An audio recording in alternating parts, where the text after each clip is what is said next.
कर लेते हैं। इस वक्त हमारे साथ जुड़ चुके हैं इसी पर ज्यादा जानकारी लिए। ब्रजेश, आपके पास आते हुए जरा वहां की तस्वीरें दिखाइए। जी बिल्कुल। मैं आपको तस्वीरें दिखाने के पहले जो यहाँ के भाजपा प्रत्याशी हैं मोरपाल सुमन, वो हमारे साथ खड़े हुए हैं और उनसे बातचीत कर लेते हैं पहले। उसके बाद मैं आपको जो मतदान हो रहा है उसकी तस्वीरें दिखा देता हूँ। जी मोरपाल जी बताइए, चुनाव लड़ रहे हैं आप, आपने राजनीतिक सफर कैसे शुरू करा और क्या लक्ष्य रहेगा अब आपका? मैं 36 वर्षों से भारतीय जनता पार्टी से जुड़ा हुआ हूँ और 30 वर्ष पहले मैं पंचायत समिति का चुनाव लड़ा था। उस वक्त से मैं छोटे मोटे चुनाव लड़ता लड़ता प्रधानमंत्री, और आज यहाँ की जनता, विधानसभा की देवतुल्य जनता ने, यहाँ सभी मतदाताओं ने, सभी कार्यकर्ताओं ने मेरे लिए आशीर्वाद दिया। इनकी दुआ पली, इनकी दुआ, इनकी आवाज ऊपर तक, शीर्ष नेतृत्व तक पहुंची और उसी के आधार पर शीर्ष नेतृत्व ने मुझे भारतीय जनता पार्टी का सिंबल प्रदान किया और मैं आज चुनाव लड़ रहा हूँ और आज मैंने वोटिंग भी कर ली है। आप विधायक बनते क्या लक्ष्य रहेगा आपके विधानसभा क्षेत्र का? जयपुर रहेंगे, बारा रहेंगे, कहाँ? जो मेरी कार्यशैली रही है, आम देवतुल्य कार्यकर्ताओं के बीच में रहने की, अधिक से अधिक समय मैं इनके कार्यकर्ताओं के लिए दूंगा और इनकी जो समस्या है उनको हल कराने की कोशिश करूंगा। रात दिन मेहनत करूंगा। मेरे पास 3 वर्ष बचे हैं, 2 साल सरकार के पूरे हो गए और 3 साल उपचुनाव होने की वजह से 3 वर्ष बचे हैं। मैं इन 3 वर्षों में इतनी मेहनत करूंगा, ज्यादा से ज्यादा हो सके उतना काम कराने की कोशिश करूंगा। जी ये थे भाजपा प्रत्याशी मोरपाल सुमन जी ने बताया कि मैं मतदान करें और हमारे साथ मौजूद है। जी ठीक है, आप रहिएगा मेरे साथ। ब्रजेश, मैं लौटूंगी आपके पास। और 2 खास मेहमान भी इस वक्त हमारे साथ जुड़ चुके हैं इस खास चर्चा में शामिल होने के लिए। अनूप ठाकुर जी हैं, कांग्रेस के प्रवक्ता, इस वक्त हमारे साथ जुड़ चुके हैं। इसके अलावा डॉक्टर हेमंत गोयल हैं, राजनीतिक विश्लेषक, वो भी हमारे साथ जुड़ चुके हैं। अनूप जी और हेमंत जी, आपका स्वागत है एनडीटीवी राजस्थान पर। पहले मैं आपके पास ही आ रही हूँ। हेमंत जी, पहले मैं चाहूँगी आप इस चुनाव को किस तरीके से देख रहे हैं, क्योंकि हमने जो फलौदी बाजार का सट्टा है उसका भी अनुमान सामने आया था, जिन्होंने ये बताया था कि इस बार का जो मुकाबला त्रिकोणीय नजर आ रहा है। आप इस चुनाव को किस नजरिए से देख रहे हैं? देखिए, इसमें कोई शक नहीं है कि ये चुनाव पूरी तरह से त्रिकोणीय है। इससे पहले ये चुनाव, अंता का चुनाव 2008 में भी त्रिकोणीय बना था, जब यहां से बीजेपी की बागी प्रत्याशी मोहनलाल मीणा चुनाव में खड़े हो गए थे और उन्होंने 20,000 वोट लेकर बीजेपी के उस समय के रघुवीर सिंह कौशल को चुनाव में हरवा दिया था। तो उसी तरह से इस बार ये फिर कांग्रेस के एक तरह से बागी प्रत्याशी नरेश मीणा है और वो, मुझे तो लगता है कि क्या इतिहास वो दोहरा रहे हैं। जो देवली ओनियारा उपचुनाव में उन्होंने कांग्रेस प्रत्याशी को तीसरे नंबर पर ला दिया, वहां पर 60,000 वोट उनको मिले, तो क्या वहां अंता में भी अब उपचुनाव में ये इतिहास दोहराया जाएगा, ये ऐसा लोगों को प्रतीत हो रहा है। पर एक बात तो है कि अंता चुनाव में 71% वोट 2008 में पड़े थे और बाकी तीनों चुनावों में 80% वोट यहां पर पड़े हैं। तो ये तो आप कह सकते हैं कि अंता के वोटर्स बहुत जागरूक हैं, बड़ा जोश और खरोश के साथ वोटिंग करने आते हैं, जो हम अभी देख भी रहे हैं। लेकिन एक बात और है कि यहाँ पर बहुत नेताओं की प्रतिष्ठा इस चुनाव से जुड़ी हुई है। हम नरेश मीणा की बात करें, उनका ये 2 साल में तीसरा चुनाव है और वो बहुत धार्मिक अपील लोगों से कर रहे हैं कि भाई मेरा तीसरा ये चुनाव है। छबड़ा बारा से मैंने टिकट मांगा, मुझे नहीं मिला। देवली ओनियारा से मैंने टिकट मांगा, मुझे नहीं मिला। अब मैंने कांग्रेस से टिकट मांगा, नहीं मिला। तो मेरा तो, अगर यहां पर मैं चुनाव हार जाता हूं तो मेरा तो जो पॉलिटिकल कैरियर है वो शुरू होने से पहले ही समाप्त हो जाएगा। उनके बेटे ने जिस तरह से मंच से मार्मिक अपील करी वो सबके सामने है। क्योंकि अशोक गहलोत के पसंद के प्रत्याशी है प्रमोद भाया। अशोक गहलोत सरकार में दोनों बार वो मंत्री रहे। और एक बात और है कि कांग्रेस के पास क्या केवल प्रमोद भाया ही यहां पर प्रत्याशी है, क्योंकि चारों चुनाव में, चाहे 2008 की बात करें, 13 की बात करें, 18 की बात करें, 23 की बात करें, चारों उपचुनाव में प्रमोद भाया कांग्रेस के प्रत्याशी रहे। तो अशोक गहलोत ये यहां पर कोशिश कर रहे हैं कि अगर प्रमोद भाया जीतते तो वो ये प्रूव करने की कोशिश करेंगे कि आज भी अशोक गहलोत मॉडल राजस्थान में उसका जलवा बरकरार है। जिस तरह की साख उनकी राहुल दरबार में वो खो चुके हैं, वो पुनः उसको प्राप्त करने की कोशिश करेंगे। वसुंधरा राजे का ये संसदीय क्षेत्र है, उनके बेटे, और वो यहाँ पर वर्षों से यहाँ पर वो सांसद रहे, एमएलए रहे। चप्पे चप्पे पर वसुंधरा राजे को जाना जाता है। उनकी पसंद का प्रत्याशी मोरपाल सुमन है, तो उनकी प्रतिष्ठा का सवाल भी यहाँ पर बहुत तरह से खड़ा हो जाता है। क्योंकि जो सीएम भजनलाल शर्मा है, उनकी 2 साल का कार्यकाल हो चुका है, सरकार उनकी तमाम तरह की योजनाएं का उन्होंने बखान किया, तो उनकी भी प्रतिष्ठा का सवाल यहाँ पर खड़ा होता है कि अगर ये उपचुनाव वो जीतते हैं तो उनका राजनीतिक कद और ज्यादा बढ़ जाएगा। क्योंकि भजनलाल सरकार में 7 उपचुनाव पहले हुए हैं और उन 7 उपचुनाव में से 5 पर जीत बीजेपी की हुई, एक पर कांग्रेस की हुई, एक पर बाप पार्टी की जीत हुई। तो इस तरह से उपचुनाव में बहुत अच्छा ट्रैक रिकॉर्ड भजनलाल शर्मा का रहा है। तो अगर यहां भी अगर ये चुनाव वो जीत जाते हैं तो उनका राजनीतिक कद बढ़ने की पूरी संभावना है। लेकिन एक बात है कि देखिए, सचिन पायलट यहां पर एक बार आकर चले गए, दोबारा वो जिस तरह से भजनलाल शर्मा और वसुंधरा राजे 2 बार उन्होंने यहां पर जनसभा करी, उन्होंने पद यात्रा निकाली, रथ में यात्रा निकाली, दोनों एक साथ दिखे, उस तरह की केमिस्ट्री जिस तरह से सचिन पायलट और अशोक गहलोत नहीं दिखा पाए, वो एक का यहाँ पर वो नहीं दिखा पाए। प्रहलाद गुंजर कांग्रेस के बड़े नेता है, गुर्जर नेता है, वो भी यहाँ पर नहीं नजर आ रहे। तो जिस तरह का कांग्रेस में फूट नजर आ रही है, हालांकि गोविंद सिंह डोटासरा की प्रतिष्ठा भी चुनाव से जुड़ी हुई है, क्योंकि उनका 5 साल कांग्रेस का अध्यक्ष के रूप में पूरा हो गया। अब वो यहाँ पर वो और एक्सटेंशन चाहते हैं, तो अगर यहाँ से कांग्रेस प्रत्याशी को वो जिता पाते हैं तो उनके लिए भी ये एक प्रतिष्ठा का प्रश्न है। वो पूरी तरह से वहां पर कैंप करके बैठे हैं। राजेंद्र गोड़ा, हनुमान बेनीवाल, समाजवादी पार्टी का अतुल प्रधान, ये तमाम लोग, पार्टी के संजय सिंह, तमाम लोग नरेश मीणा की एक बड़ी जनसभा में आए, उन्होंने उनको तीसरे थर्ड फ्रंट को यहाँ पर जीवित करने की बात करी। तो जिस तरह की बातें सब आ रही है, हालांकि आप पार्टी का यहाँ पर कोई बहुत ज्यादा वर्चस्व नहीं है, लेकिन 2023 के चुनावों में आप पार्टी के प्रत्याशी ने करीब 1300 वोट यहाँ पर लिए थे। तो वो 1300 वोट भी अगर नरेश मीणा को मिलते हैं तो उसका भी सीधा सीधा फायदा बीजेपी को होगा, कांग्रेस को इसका नुकसान होगा। तो कुल मिला के ऐसा लग रहा है कि नरेश मीणा ने इस चुनाव को बहुत दिलचस्प बना दिया है। और वसुंधरा राजे ने एक नारा दिया कि जनबल बनाम धनबल, तो उन्होंने कहा कि हमेशा जनबल की जीत होती है, धनबल हमेशा हारता है। तो ये भी एक बहुत बड़ा नारा वसुंधरा राजे ने ठीक है, एक एक करके सवाल जो आपने उठाए यहाँ पर, जो इन फैक्टर्स का आप जिक्र कर रहे हैं, हम कांग्रेस के प्रवक्ता हैं यहाँ पर हमारे साथ जुड़ चुके हैं।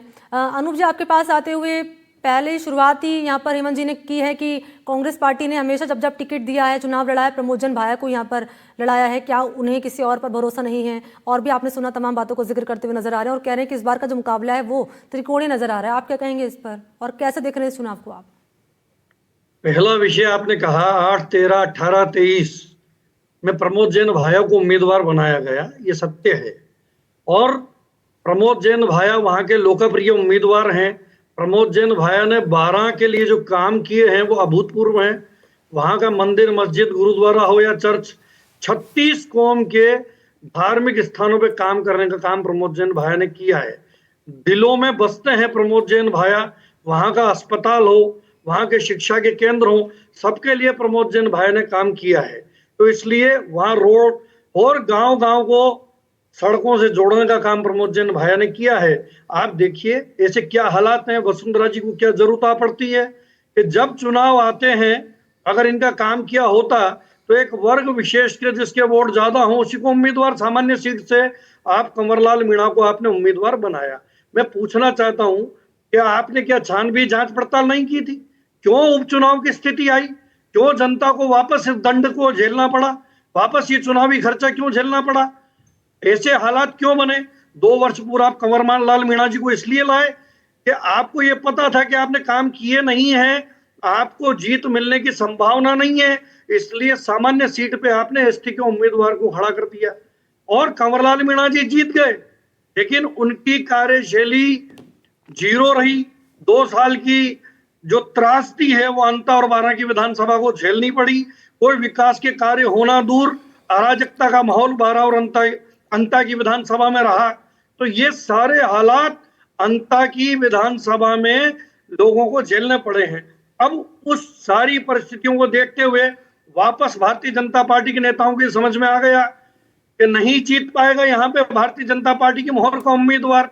एक अनजाना चेहरा जिसका कोई कंट्रीब्यूशन, जिसका कोई योगदान अंता के लोगों के लिए कभी नहीं रहा, ऐसा अनजाना नया चेहरा भारतीय जनता पार्टी ने मोरपाल सुमन को दे दिया, क्योंकि माली समाज के वोट उन्होंने ज्यादा दे दिए। तो लोकतंत्र के लिए सबसे शर्मनाक बात यह है कि जाति के आधार पर आप उम्मीदवार बना दें। आप उसको उम्मीदवार बनाएं जो वहां पे काम करने की क्षमता रखता हो। आप देखिए क्या आप अभी जब दिखा रहे थे, आप एनडीटीवी के चैनल्स में मैं देख रहा था, एक स्कूल की दशा दिखाई जा रही थी। आम मतदाता कह रहा था कि इस स्कूल के गिरने का हमें डर है, 60-70 बच्चे हमारे इसमें पढ़ने जाते हैं, झालावाड़ में दुखांतिका हो चुकी है। तो आज भी भय का माहौल जनता में व्याप्त है। वहां पर जो शिक्षा के मंदिर है उनमें बच्चों को भेजने में अंता की जनता डरती है। तो अंता की जनता ने जो 2 साल की त्रासदी झेली, उसकी वजह से कांग्रेस के पक्ष में मतदान करने अंता की जनता जा रही है। और 2 साल की डबल इंजन की जो सरकार की फेल्योरनेस है, जो काले कारनामे है, जो सरकार की अकर्मण्यता है, उस और काले चिट्ठे हैं, उसमें अंता की जनता मोहर लगा के इस सरकार को आईना दिखाने वाली है। ये शीघ्र होने वाला है। आज ही इसकी प्रामाणिकता पे मोहर लग जाएगी। और ऐसे काम जो किए कंवरलाल मीणा जी को न्यायपालिका ने मोहर लगाई, ये व्यक्ति चुनाव लड़ने के योग्य नहीं था, लेकिन एक राजनीतिक दल ने इसको उम्मीदवार बना के जनता की जन भावनाओं को ठेस पहुंचाई है। तो मैं ये जानता हूं कि निश्चित रूप से कांग्रेस की विजय सुनिश्चित होने वाली है, यही मैं कहना।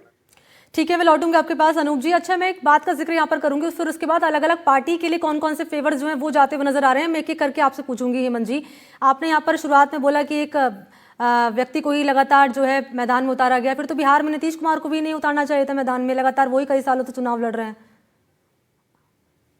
तो ये कोई फैक्टर मुझे इतना मतलब वाजिब नजर नहीं आ रहा है। लेकिन बाकी अगर फैक्टर्स की बात कर ली जाए तो यहाँ पर मैं चाहूंगी पहले आप ये बताएं, सिलसिलेवार तरीके से मैं इंडिविजुअली बात करूंगी अलग अलग पार्टियों की। पहले शुरुआत कर लेते हैं बीजेपी से ही।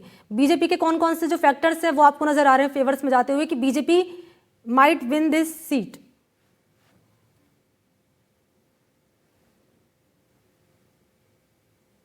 2 साल भजनलाल सरकार को हुए हैं, 3 साल अभी भजनलाल सरकार की बाकी हैं। तो अंता की जनता को यह भी समझना होगा कि वो सत्ता के साथ जाना चाहती है या वो विपक्ष के साथ जाना चाहती है, एक बात। दूसरी बात यह है कि जो मोरपाल सुमन है वो बहुत ही एक तरह से कोरे कागज है, उनका कोई किसी तरह के भ्रष्टाचार आरोप नहीं है। और जिस तरह का नारा वसुंधरा राजे ने दिया है ना, जनबल बनाम धनबल, अरे भाई जो चुनावी घोषणा पत्र में जो अपनी डिक्लेयर की है प्रॉपर्टी, वो आप देखिए मोरपाल सुमन की 63 लाख है और प्रमोद जैन भैया की 53 करोड़ है। तो जिस तरह का ये सामने है सीन, और भाई प्रमोद भैया तो 2 बार यहां से मंत्री रहे ना, 2 बार वो विधायक रहे, दोनों बार मंत्री रहे, पावरफुल मंत्री रहे, अशोक गहलोत के खास होते थे। वो क्यों नहीं कोई यहां पर विकास करवा पाए, अगर आज हम इस तरह की बात कर रहे हैं तो। और फिर 2018 से 2023 तक तो प्रमोद जैन भैया ही मंत्री थे, यहाँ के विधायक थे ना। फिर आप क्या 2 साल में सारी समस्याएं पैदा हो गई? उससे पहले तो बिल्कुल जय रामदास था क्या? और आप कांग्रेस के दिग्गज मंत्री हुआ करते थे ना, जो अब इस समय उनका स्वर्गवास हो चुका है, वो क्या कहते थे, भाया ने भाया खूब खाया।